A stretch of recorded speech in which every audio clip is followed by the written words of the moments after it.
Kabila na batu na ye nde baza ko bloquer pona tata mokonzi ekolo asala musala malamu te.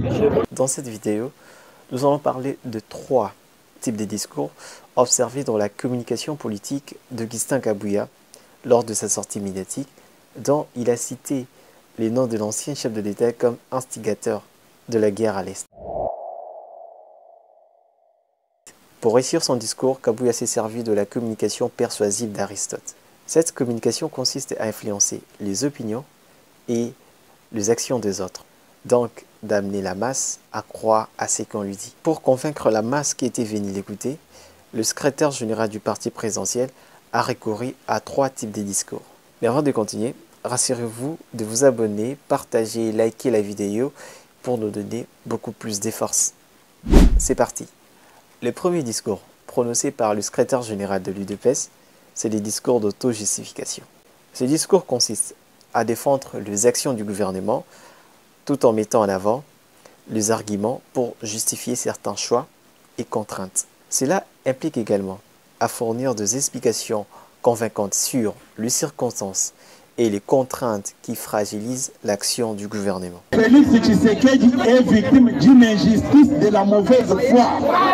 Bozakola na ngai napesa kibino exemple oyo nalobaki boye yo ozana mbongo ozana mwasi na ona bana mibale baza kobela salaire na ezaka $1000 ovivaka no bien na bana na yo baza bonne santé mais soki bana mibale baza kobela maladi oyo baza kosoigner yango eza kosila te train de vie na kati ya ndako ekosala nini ekochange. Dans ce discours d'auto-justification, Kabouya essaie de nous dire que la crise économique perdure à cause du financement de la guerre de l'Est. Mais c'est justifié, cela ne suffit pas. Il faut maintenant identifier un bouc émissaire. Là maintenant, on entre à la deuxième partie des discours. Ce discours consiste à désigner les coupables qui bloquent l'action du gouvernement.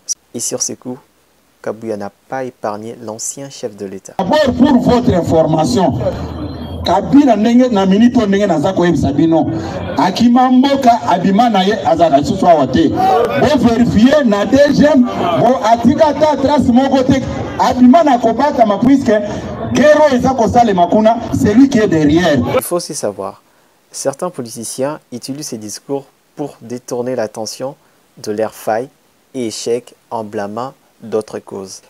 En observant ces 2 premiers discours, on peut dire que Augustin Kabouya, le secrétaire général de l'UDPS, a réussi sa communication politique. Premièrement, il a réussi à justifier l'action du gouvernement.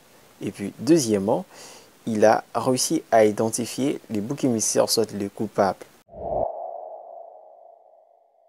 Mais en déclarant que Kabila a fui sans laisser les traces, c'est là que le discours de Kabouya devient suicidaire pour le camp qu'il défend, sans le vouloir, sans le savoir.